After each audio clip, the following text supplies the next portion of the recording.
Então, boa tarde a todos. Meu amigo Credo, as boas-vindas a quem está aqui presencialmente e quem está assistindo essa palestra.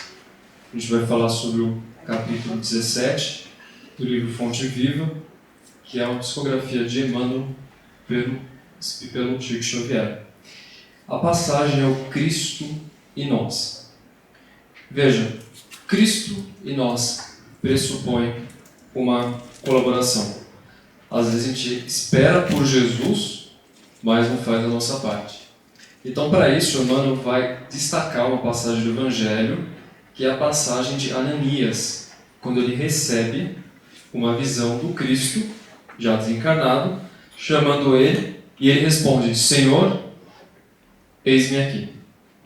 Vamos entender quem é Ananias e o contexto dessa passagem.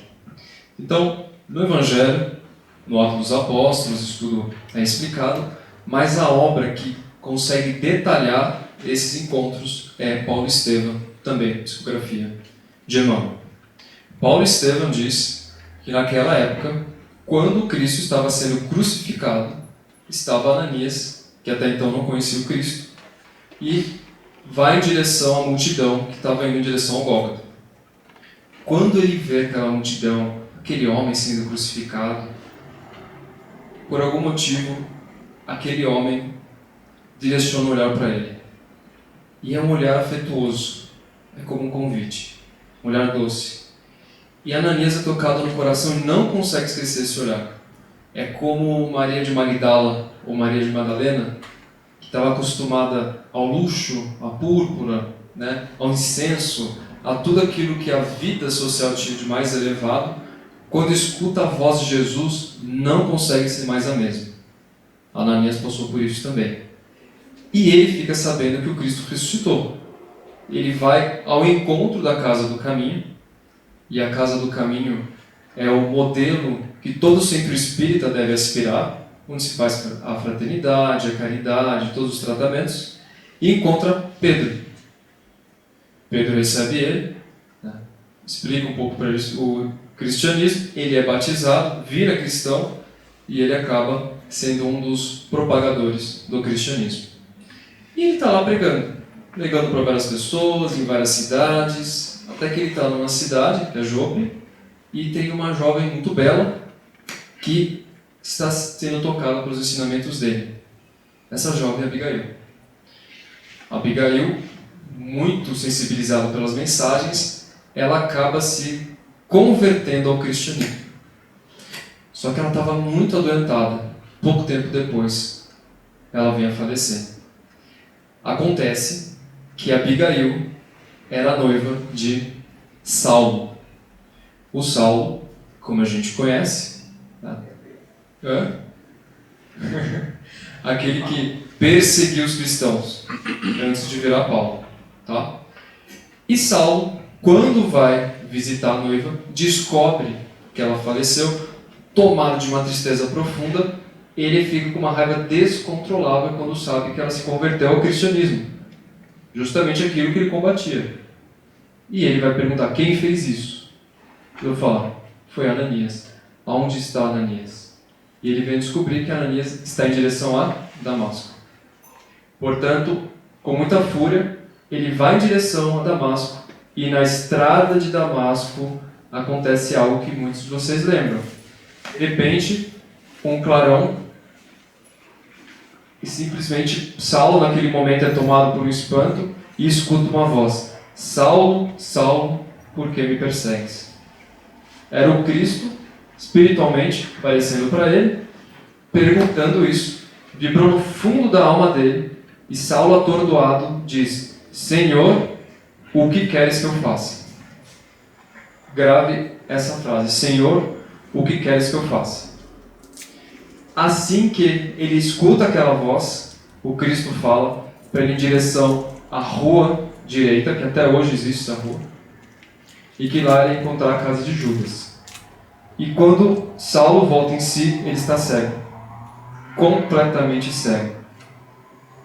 As pessoas que estavam com ele achavam que ele estava louco, porque ninguém estava ouvindo a voz. Os soldados vão embora, ficam com medo, fogem. Um deles leva ele na rua direita. E lá ao mesmo tempo, Ananias recebe a visão, que é o que está descrito aqui. Ananias, Senhor, eis-me aqui. E o Cristo fala, Ananias, quero que você vá à casa de Judas para curar um homem. Tá bom. Quem é esse homem? Saulo de Tarso. Falou, não, mas Saulo de Tarso? Senhor, ele é o maior perseguidor de cristãos. Se você fizer isso, ele vai me matar. Não, Saulo, acalma o seu coração. Ele é o vaso eleito para propagar o meu evangelho. Grave a segunda informação. E assim ele vai em direção à casa, coloca as mãos nos olhos e diz do evangelho que como escamas saíram dos seus olhos. Ele volta a enxergar. Saulo, portanto, se converte ao cristianismo, é batizado e vira Paulo de Tarso, o grande apóstolo dos gentios. Pregava para judeus, gentios, reis e todos aqueles que estavam abertos para ouvir o evangelho. Veja duas coisas importantes nessa história. Primeiro, Senhor, eis-me aqui, e Senhor, o que queres que eu faça? Duas questões importantes. O que pressupõe isso? A nossa voluntariedade. Então, quantos de nós somos chamados e a partir desse chamado que nós estamos fazendo? Em primeiro lugar, abertura, disponibilidade. Será que se a gente ficar esperando, as coisas vão acontecer? Não se fala do mundo de regeneração. Não, porque o mundo de regeneração está vindo. Porque foi falado para o Chico Xavier no Pinga Fogo. 2057 vai virar mundo de regeneração. Será que é assim? Abriu a janela, mundo de regeneração. E a gente sabe que não. Da mesma forma, se a gente for ver ervas daninhas no jardim, será que esperar as ervas daninhas vai mudar alguma coisa? Ou mesmo uma praga numa vegetação, se nada for feito, vai ter alguma implicação? E aqui a gente entende que para o espiritismo, para o cristianismo, esperar não significa ser passivo. Paciência não significa passividade. Tanto é que paciência vem de pato, sofrimento, ou seja, apesar do que eu estou passando, eu continuo em marcha, que é uma das etimologias da palavra bem-aventurança. Então, bem-aventurados os sofredores, porque serão consolados. Ou seja, em marcha, porque apesar de sofrer, continuam. Não são paralisados pela dor. Então, um ponto muito importante. Esperar e ter paciência não significa estar parado. Ok? E a partir disso, o mundo de regeneração, como que vai ser construído? Pergunta que fica para cada um. Como que o mundo de regeneração vai ser construído? Se não, através da regeneração dos nossos corações. E por isso, quando o Emmanuel vai dizer nesse capítulo, ele diz que a redenção procede do plano espiritual, é verdade, mas necessita de braços humanos. Se nós não fazemos a nossa parte, como vai ter transformação? E não é por outro motivo que... esqueci o nome dele. Martin Luther King disse que o que me importa não é o ruído dos maus, é o silêncio dos bons. Então por que os bons não começam a fazer algo? Né? Hoje fala-se muito que as gerações elas não conseguem passar por frustrações, que essa nova geração não sabe o que é sofrer. Mas vamos fazer uma recapitulação. Quem são os pais dessa geração? Eles são modelos, são exemplos. O que os pais estão ensinando? Como que eles estão ensinando? Isso é importante entendermos. Então, quando Cristo escolhe Paulo de Tarso como vaso, aqui tem outro grande ensinamento. O vaso não é o mais importante. O vaso quebra. Ele tem sua importância, é claro, ele transporta. Mas o que importa é o que está lá dentro. É o conteúdo que o vaso guarda. E ele advertiu, vai ter muito sofrimento. Se prepara. Tanto é que aquela célebre frase de Paulo, o amor cobre a multidão de pecados, que é o amor que redime. E nós também somos vasos. Nós também somos cartas vivas. Nós também somos exemplos, aonde quer que estivermos.